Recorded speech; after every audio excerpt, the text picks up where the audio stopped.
lembaga kenaziran harus bertransformasi. Dia punya unit-unit bisnis yang memungkinkan adanya kemandirian. IPB itu inovasinya, penemuannya adalah 900 inovasi. Perlu ada yang nangkep gitu dari lembaga-lembaga wakaf. Ada bank digital, crowdfunding digital, donasi online, dan seterusnya. Itu memudahkan kita untuk melakukan kebaikan. Wakaf itu ada elemen wakif, ada nazir, ada mauquf alaih, ada unsur lain, ada hartanya, ada prosesnya. Inilah ekosistem wakaf. Dalam skala mikro wakaf ya ini, nazir, wakif, mauquf alaih. Skema wakaf secara nasional luas sekali. Kunci pengembangan wakaf itu di nazir. Maka nazir ini punya fungsi yang sangat strategis. Oleh karena itu dia harus punya kemampuan yang juga profesional. Dia paling tidak harus menjaga, melindungi, memajukan, menambah. Ada 7 aspek dalam konteks wakaf produktif selain soal meningkatkan hasil, mengawasi, melindungi, sampai menciptakan trust. Ya. Kita harus bergerak membangun bisnis ekosistem yang bisa mendukung, memacu, dan mengembangkan wakaf. Lembaga kenaziran harus bertransformasi supaya dia punya marwah, dia punya kemandirian, dia punya unit-unit bisnis yang memungkinkan adanya kemandirian, maka dia perlu ada kembangan bisnis ekosistem. Disitulah perlu transformasi manajemen, transformasi jenis wakaf, termasuk transformasi mental para nazir pada lembaga-lembaga perwakafan. Nah, data menunjukkan bahwa hari ini secara kelembagaan kita punya BWI, ya, punya nazir yang hampir 5.000 sekarang yang bersertifikat. Ada nazir wakaf uang udah hampir menembus 500 nazir misalnya.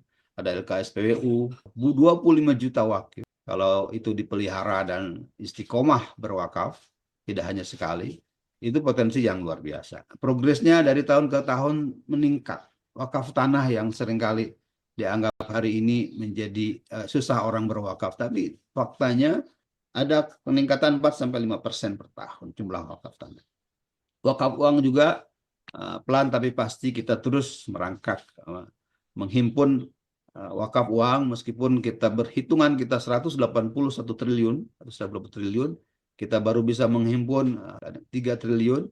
Hari ini kita dihadapi pada tsunami dan disrupsi digital. Dari mulai belanja digital online, ada bank digital, crowdfunding digital, donasi online, dan seterusnya. Itu memudahkan kita untuk melakukan kebaikan. Apakah ada lembaga asuransi yang sudah siap untuk menjamin sektor real ini? Sebetulnya lembaga penjamin banyak. Saya termasuk berpendapat wakaf uang itu harus bergerak di sektor real. Karena itu yang bersentuhan dengan masyarakat, yang mendinamisasikan kegiatan ekonomi produktif masyarakat. Hanya saja skalanya barangkali hari ini, skalanya diperhitungkan sesuai dengan risiko-risikonya. Memang yang hari ini yang paling aman adalah sektor finansial. Bisa tidur ya nazirnya.